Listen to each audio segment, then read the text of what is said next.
अस्सलाम वालेकुम फार्मर्स। उम्मीद है फिश फार्मर्स खैरियत से होंगे और अपनी लाइफ में अच्छा कर रहे होंगे। अब पिछली वीडियो आप देख कर आ रहे होंगे जिसमें मैंने फिश फीड के बारे में बताया कि कैट फिश को, कॉमन कार्प्स को और तलापिया को कितने परसेंटेज से फीड देनी है। आज की वीडियो है कि किस टेम्परेचर पर कितनी फीड देनी है। सबसे जो अहम पॉइंट है जिसमें मछली मरती है ज़्यादा, जिसमें फार्मर को बहुत ज़्यादा नुकसान होता है, जिसमें फार्मर्स का रिजल्ट ख़त्म हो जाता है और यानी कि उसके असल मुनाफे की जो वजह होती है वो पानी का दर्जा हरारत है। अगर आपको वाटर टेम्परेचर का कोई आइडिया नहीं, किस टेम्परेचर पे कितनी फीड देनी है, तो आपके लिए बहुत ही ज़्यादा नुकसान है। सबसे पहले जो चीज़ समझनी है फीड डालने से पहले वो है टेम्परेचर। ठीक है, किस टेम्परेचर पे फीड डालनी है, कितनी फीड डालनी है, अगर बारिश हो जाती है तो क्या करना है, अगर पानी का टेम्परेचर बढ़ जाता है किस हद तक बढ़ता है, कितनी फीड डालनी है, आज हम इसके बारे में डिस्कस करेंगे। मैंने 2 वीडियोस बना दी हैं। एक तो ये वीडियो ये बनाई थी कि फिश फीड को कैलकुलेट कैसे करते हैं, फिर एफसीआर क्या है, हमारी एफसीआर क्या निकली है। बड़े लोगों ने कहा जी आपकी एफसीआर जो है ना बहुत कम आई है, इससे ज़्यादा हमारी एफसीआर आई है। तो भाई इससे भी कम लोगों की एफसीआर आई है। ठीक है, 1000 ग्राम पर 1 किलो मछली ने वजन भी किया है। कैसे किया, ये उन फार्मर्स ने अपनी टेक्निक्स को यूज की है। यहां मैंने अभी वीडियोस में देखा था कि एफसीआर में एक शख्स ने बताया था कि मेरी मछली ने 1800 ग्राम फीड खाई है और 1 किलो वजन बढ़ाया है। तो उसमें उस फार्मर का कसूर नहीं, उसकी मैनेजमेंट का कसूर है कि उसने उसको मैनेज नहीं किया और फीड को उसके प्रॉपर टाइम पर नहीं दिया। ठीक है, तो इतना ज्यादा फोकस करने का मकसद ये है आप समझ सकें कि टेम्परेचर क्यों जरूरी है। आप देखिए जिस टेम्परेचर पर पूरी फीड चाहिए आप वहां आधी डाल रहे हैं तो क्या होगा, ये नुकसान की चीज है ना। तो आज हम इसके बारे में डिस्कस करेंगे। हम स्क्रीन पर चलते हैं, वहां पर आपके सामने ना एक चार्ट आ रहा होगा कि इसमें हमने पानी के हिसाब से किस तरह खुराक को एडजस्ट करना है। ठीक है, यानी फीड को किस तरह एडजस्ट करना है। तो इसमें जो सबसे पहली बात यह है कि ये 50 सेंटीमीटर यानी 50 सेंटीमीटर अगर आप पानी में हाथ दाखिल करते हैं तो उसमें आपको आइडिया हो जाता। मोस्टली लोग ये समझते हैं कि आज बाहर का टेम्परेचर 35 डिग्री है तो हम इतनी खुराक डाल दें। नहीं भाई, ऐसा नहीं करना। खुराक जो हमने डालनी है वो पानी के दर्जा हरारत को देखते हुए डालनी है। और पानी का दर्जा हरारत कहाँ से मेजर करना है, 50 सेंटीमीटर अंदर से, 2 फुट अंदर। यानी कि आपने कोई पैमाना भी डालना है तो वो 2 फीट पानी के अंदर जाना चाहिए। आपने निशान लगाया हो कि पैमाना इतना जाएगा तो मैं टेम्परेचर को मेजर करूंगा, ना कि आपने बस 4-5 इंच ऊपर वाली पानी को मेजर कर लिया और कहा जी इतना टेम्परेचर है। नहीं, ऐसा नहीं करना। प्रॉपर आपने जो है ना टेम्परेचर के जाना है। तो ये चीज आपके सहन में आ गई होगी। सेकंड चीज क्या है जी, अब हम जाते हैं जी, उन्होंने लिखा हुआ है, बल्कि ये एक छोटे से मेरे पास आया था कि अगर दर्जा हरारत 15 सेंटीग्रेड से कम हो तो फीड कितनी देनी है, 1%। ठीक है, अब फर्ज करें जी कि आपका बच्चे का वजन है, मछली के बच्चे का वजन है 100 ग्राम, उसके ऊपर जो फीड निकली है वो 3.3% निकली है। ठीक है, यानी कि जो रेकमेंडेड है।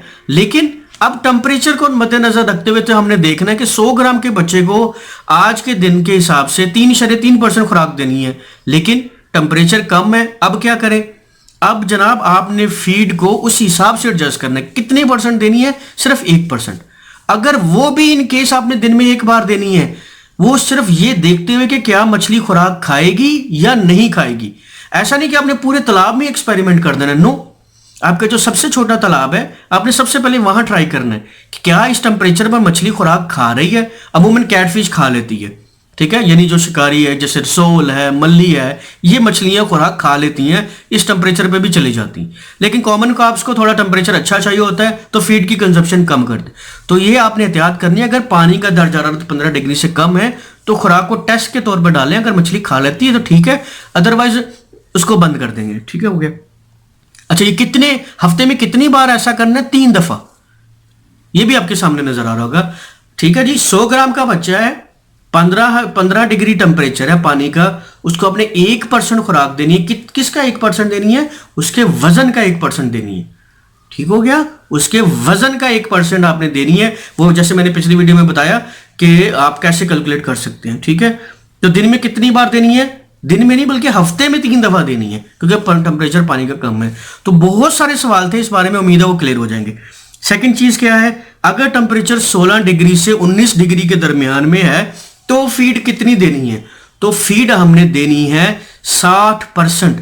60% किस चीज का देनी है, फर्ज करें आपके बच्चे जो मछली है उसका वजन 100 ग्राम है, ठीक है, उसके ऊपर 10 ग्राम निकल रहा है इसको फीड करवाने का, सपोज करते हैं इससे कम ही होगा, यानी कि 100 ग्राम बच्चा है, 3.3% उसको बॉडी वेट के हिसाब से फीड डालनी है, कितने दिन जो है ना, दिन में 2 बार डालनी है। अब टेम्परेचर 19 से 20 डिग्री के दरमियान में जो 3.3% है उसका 60% आपने देनी है, उसको हम ग्राम्स में कन्वर्ट करते हैं। फर्ज करें आपकी मछली को आज के दिन में खुराक चाहिए 10 ग्राम, तो आपने 10 ग्राम का 60% मछली को खुराक देनी है, इससे ज्यादा नहीं देनी, ठीक है। 100 ग्राम का बच्चा है, उसके ऊपर कितनी फीड उसको चाहिए, 10 ग्राम चाहिए, ठीक है। 10 ग्राम का 60% कितना होता है, 6 ग्राम। तो आज आप उसको कितनी खुराक देंगे, 6 ग्राम देंगे, और दिन में कितनी बार देंगे, सिर्फ एक दफा। टेम्परेचर 19 से 20 है, जबकि उस वजन पर तो दिन में 2 बार देनी थी, लेकिन ऐसा नहीं करना क्योंकि पानी का टेम्परेचर कम है। तो आप उम्मीद आपको ये मेरी बातें समझ आ रही होंगी।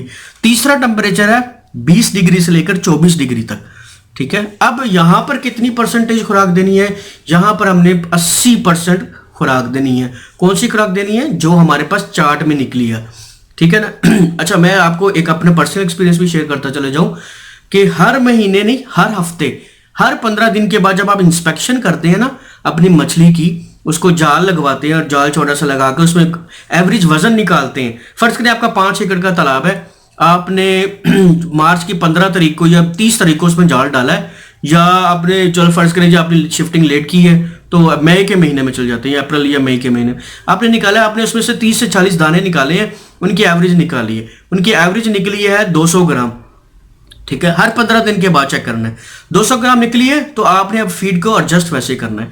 जो फार्मर्स बहुत ज्यादा सेंसिटिव है फीड के बारे में, वो हर हफ्ते के एंड में एक दिन डिसाइड किया होता है कि इतवार का दिन, जुम्मे का दिन, या जो है ना हफ्ते का दिन, कौन सा दिन है वो उन्होंने डिसाइड किया होता है। उस दिन वो जाल लगाते हैं, अपनी मछली का एवरेज वजन निकालते हैं, नए महीने का चार्ट निकाल देते हैं कि एवरेज मछली का वजन 400 ग्राम आया है, इसके ऊपर हमें कितनी फीड चाहिए, 2.1% खुराक चाहिए, इस 2.1% खुराक में ग्राम्स कितने निकलते हैं, इतने ग्राम फीड चाहिए। आज से नया चार्ट बदल दिया जी, आज हम अपनी मछली को इतनी खुराक देंगे। तो ये चीजें आपके साथ शेयर करना जरूरी थी, ठीक है। तो 80% खुराक देनी है किस टेम्परेचर पर, 20 से 24 डिग्री के टेम्परेचर पर, ठीक है। दिन में कितनी बार देनी है, 1 बार या 2 बार। आप जब ऑब्जर्व करेंगे ना इस टेम्परेचर पे कि मछली खुराक आके खा रही है या नहीं खा रही, अच्छा कुछ देर तालाब पर जरूर रुका करें। बाज लोग क्या होता है डालते जाते हैं, एंड में फिर वो देख रहे होते हैं कहां से मछली ने खा लिया। ऐसा नहीं, जो स्पॉट्स आपने, जो निशान आपने बनाए हुए हैं, वहां खड़े होकर तसल्ली से ऑब्जर्व करें मछली कितने देर में। आप उसका चार्ट बनाएं, आप अपने पेपर पेन ले जाया करें, मछली को खुराक डालिए, आपने टाइम नोट करना है कि खुराक इतने मिनट पर डाली थी, इतने देर बाद एक मछली आई, 10 आई है, 20 आई है, उतने एरिया में कितनी उन्होंने वो फीड खाना शुरू किया। तो आपको एग्जैक्ट टाइम पता लग जाएगा कि मछली को खुराक डालने के बाद इतने मिनट बाद वो खुराक खाती है। बारिश से में जो लॉस होता है वो इसी वजह से होता है। तो ये सारी चीज आप जब नोट डाउन करेंगे तो आपको एक दफा तो मुश्किल होगी, बाद में आसानी हो जाएगी, ठीक हो क्या। टेम्परेचर 25 से 29 डिग्री है। ये जो टेम्परेचर है पानी का, ये one of the favourite temperature है मछली की ग्रोथ के लिए। इस टेम्परेचर को सूटेबल टेम्परेचर या फेवरेट टेम्परेचर कहा जाता है। इसमें फीड जितनी मर्जी डाली जाए, अगर मछली खा जाती है तो आप उसको डालते जाते हैं, ठीक है। अब इसमें जो रिकमेंडेशन है वो ये है कि 100% फीड दी जाए जो उसकी निकलती है। फर्ज करें 100 ग्राम का बच्चा है और उसकी जो फीड निकली वो 3.3% है, तो आपने उसको पूरी फीड डालनी है। कितनी डालनी है, जितनी उसकी मैंने पिछली वीडियोस में बताया, दिन में 1 बार देनी है, दिन में 2 बार देनी है, 3 बार देनी है, ये आपने बताना है। मैक्सिमम यूज करें। कुछ लोग फार्मर 4-4, 5-5 दफा भी तलापिया को खुराक देते हैं, लेकिन अगर वो खाती है तो बिल्कुल दे। जैसे उसका वजन बढ़ जाता है आप उसकी फीड को कंट्रोल कर लेते हैं। 30 टेम्परेचर से 32 टेम्परेचर हो जाता है तो अपनी फीड कितनी, ये टेम्परेचर काफी ज्यादा है, ये वार्निंग साइन है। अच्छा, आपने अक्सर मुझे कमेंट्स में बोलते सुना होगा, वीडियोस में कहते सुना होगा, ग्रुप में कहते सुना होगा कि आपने एक मछली का कल्चर डेवलप ना करें, ठीक है। क्यों मैं ऐसा कहता हूं कि सिर्फ, कुछ लोग कहते हैं जी सिर्फ रोहू कर लें, सिर्फ थैला कर लें, सिर्फ सिल्वर कर लें। मैं ऐसा क्यों कहता हूं, इसमें बहुत सारे लॉजिक्स है। आप हमेशा जब कॉम्बिनेशन बना के रखते हैं ना, कुछ टेम्परेचर पर, जैसे रोहू के साथ अगर आप ग्रास, मुराखी, सिल्वर या थैला वगैरह नहीं डालते तो आपको पानी के टेम्परेचर सडन चेंज होने का आइडिया नहीं होता। रोहू जो है वो थोड़ा रेजिस्टेंस करती है, वो सर्दी को और गर्मी को बर्दाश्त कर जाती है, लेकिन जब वो उसमें से निकलती है तो वो फिर बचती नहीं है। आपने तालाब उल्टे जाना, तालाब गर्म हो जाना, इस जैसे मुहावरे सुने होंगे, वो यही होता है। रोहू बर्दाश्त करती है, जब उसकी बर्दाश्त खत्म होता है वो एक नहीं मरती, पूरा तालाब खत्म हो जाता है। ठीक है, पानी की खराबी की वजह से। इसलिए हम कहते हैं कि उसमें ग्रास डालें, थैला डालें, रहू मुराखी डालें। जब पानी ज्यादा टेम्परेचर चेंज करने लगता है तो ये मछलियां सबसे पहले मरकर ऊपर आ जाती हैं, जो वह फार्मर के लिए पहला साइन होती है कि पानी का टेम्परेचर खराब होने जा रहा है, फौरन से पानी चेंज किया जाए। इसी तरह यहाँ जब टेम्परेचर 30 से 32 हो जाएगा तो बहुत ज्यादा गर्मी होने की वजह से, हबस होने की वजह से, ऑक्सीजन लेवल की कमी की वजह से उसके जो डाइजेशन है वो कम हो जाती है और मछली खुराक इतनी शौक से नहीं खाती। तो हमें कितनी परसेंट देनी है? 80% जो उसकी खुराक का वजन निकला है ग्राम्स में वो देनी है। फर्ज करें ये 30 से 32 डिग्री टेम्परेचर अमूमन मई जून में जाके होता है या हबस के दिनों में हो जाता है, तो वहां पर आपकी मछली का वजन 600 ग्राम है। उसको आपने फीड कितनी देनी है? 1.4 ग्राम %। तो वो फर्ज करें आपकी निकलती है आपने जी 20 ग्राम वजन देना है, तो उस 20 ग्राम फीड के वजन को जो है ना आपने कितने परसेंट में करना है? 80%। ठीक हो गया। तो वो क्या होना है कि 16 ग्राम आपने उसको फीड देनी है, वो भी आपने ऑब्जर्वेशन के बाद देनी है। ऐसा ना हो आप तालाब में फीड डालते जाए, पानी गंदा हो जाएगा, मछली मर के तैर आएगी। ऐसा बहुत फार्मर्स के साथ हुआ, बहुत बीमारियां निकली हैं जहां फार्मर्स ने ओवर फीडिंग करवाई है मछली को और मछली मर गई। पानी इंतहाई गंदा होने की वजह से मछली मर गई। इस चीज का भी आपने ख्याल रखना। अब हम चलते हैं जी, अगर टेम्परेचर 33 डिग्री से ऊपर हो जाए तो खुराक बंद। ठीक है, आप सबसे पहले पानी के टेम्परेचर को कम करेंगे, फिर उसको खुराक डालेंगे। अमूमन सुबह के टाइम आप खुराक दे लेते हैं, ठीक है, क्योंकि सुबह जब आप 7-8 बजे 9 बजे खुराक डालते हैं तो पानी का जो टेम्परेचर होता है वो 30 डिग्री से कम होता है। मछली फर्स्ट टाइम की खुराक खा लेती है, सेकंड टाइम की आप डालते हैं जो किनारों में इधर उधर लग के जाया हो जाती है या उसमें आपके साथ चीटिंग हो जाती है। ठीक है, ये एक नॉन फैक्ट है। अगर आप फार्म पे नहीं होते या किसी को फोन करते हैं या जो भी आपका सिस्टम है निज़ाम में, मैं उसको इतनी ज्यादा खींचना नहीं चाहता, लेकिन इसमें यहां पर चीटिंग होती है। ठीक है, ये उसमें जो है ना टेम्परेचर ज्यादा है, मछली ने तो खुराक खानी नहीं है, वो जाया होनी है, तो वो कहता है कि जाया क्यों हो जी, मैं ही उसका कुछ हिसाब कर लूं। ठीक है, इस टेम्परेचर पे, अच्छा 33 से ऊपर टेम्परेचर पे हम जो रेकमेंड करते हैं तो इसमें खुराक ना ही डाली जाए। अगर डालनी है तो पानी कम करके डालना है। तो इन सारी चीजों को आपने ऑब्जर्व करना है। टेम्परेचर बहुत ज्यादा जरूरी है। मछली की फार्मिंग में दर्जा हरारत बहुत अहम किरदार अदा करता है। मैंने एक वीडियो खास तौर पर टेम्परेचर पे बनाई है, उसको आप जरूर देखिएगा, उससे भी आपको आइडिया हो जाएगा। तो इन चीजों को आपने मद्देनजर रखना है कि हमें किस परसेंटेज से खुराक डालनी है, कब डालनी है, टेम्परेचर क्या है। ये बहुत अहम टॉपिक्स थे, मैंने दोनों वीडियोस में कवर कर दिए हैं। उम्मीद है आपको इससे बहुत ज्यादा फायदा होगा। कमेंट सेक्शन में जरूर बताइएगा आपको हमारी वीडियोस कैसी लगी। फेसबुक पर और व्हाट्सएप पर तो चैट होती रहती है बहुत सारे फार्मर्स पर, तो फार्मर्स के साथ। तो उम्मीद है आपको हमारी वीडियोस पसंद आ रही हैं और पूरी कोशिश कर रहा हूं कि अच्छे तरीके से समझाऊं। कोई चीज रह जाए तो आप वो मुझसे पूछ सकते हैं, ग्रुप में भी पूछ सकते हैं, बल्कि मैं मोस्टली रेकमेंड करता हूं कि आप यूट्यूब के कमेंट सेक्शन में पूछा करें। जब मैं वहां पर कमेंट्स कर दूंगा तो आने वाला व्यूअर्स उसको जब देखेगा तो उसको रीड करके जो थोड़ी बहुत ही कमी रह गई है वो पूरी हो जाएगी।